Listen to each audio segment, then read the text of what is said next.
Hi, everyone. All right, we're picking up where we left off on part one of the judicial branch. This is part two.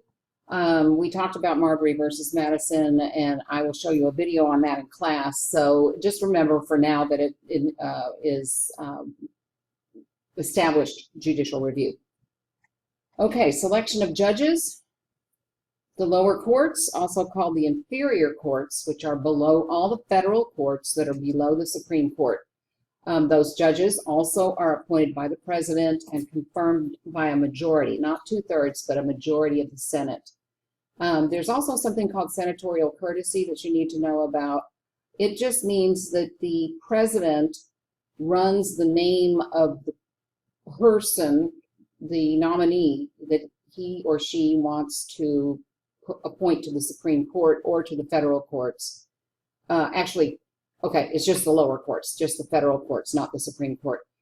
They will run that name by senators of the president's own party from the state the nominee is to serve in. So let's say the president's going to appoint a federal judge in Texas. The president would, if our two senators were Democrats, would check with them and make sure they're okay with the person that the president is choosing. Since both of our senators are Republicans, President Obama would not extend senatorial courtesy to them. He would just appoint who he wanted to appoint. All right, nominations for the Supreme Court. They look at competence, or the president will look at the competence of the nominee. Their ideology, are they conservative? Are they liberal? The president, of course, is going to appoint someone who shares his or her conservative or liberal policy positions. Also, let me look at something here. They also are going to look at race, ethnicity, and gender. Modern day presidents often pay close attention to this. We've had 3 female justices on the Supreme Court, 1 Hispanic justice, Sonia Sotomayor, and 2 African-American justices on the Supreme Court.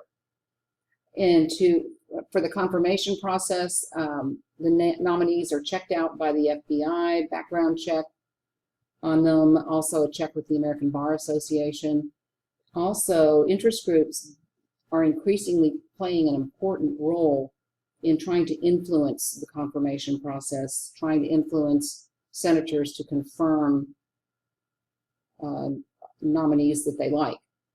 The Senate Judiciary Committee also holds public hearings. They bring in the nominees and ask them questions before they make a recommendation to the full Senate. How the Supreme Court works. In selecting cases, the Supreme Court has original jurisdiction, meaning it hears a case first if 2 or more states are involved, or if the U.S. and a state government are involved, or if the U.S. and foreign ambassadors are involved. Writs of certiorari, or a writ of cert, or granting cert, another way of putting it, means the Supreme Court, if they agree to hear a case, they issue a writ of cert or a cert to the lower court. And then the lower court sends up the records of the case. And I didn't have that on it, but it sends up the records of the case. And then there's the rule of 4. Remember, there are 9 justices on the Supreme Court. When they discuss possible cases to hear, they vote on each case. If 4 or more judges agree to hear the case, it will be heard. So that's the rule of 4. Filing briefs. When a case is going to appear before the Supreme Court, each party in the case is required to file a brief, which is just a detailed written statement about everything, all the facts and details about the case on their side. So each side files a brief. And also, interest groups, interested people may file what are called amicus curiae or friend of the court briefs to try to influence the decision. And big time, it's used by interest groups to lobby the court, to influence or pressure the court to decide a certain way. After the decision's been made by the court. The justices write a formal opinion.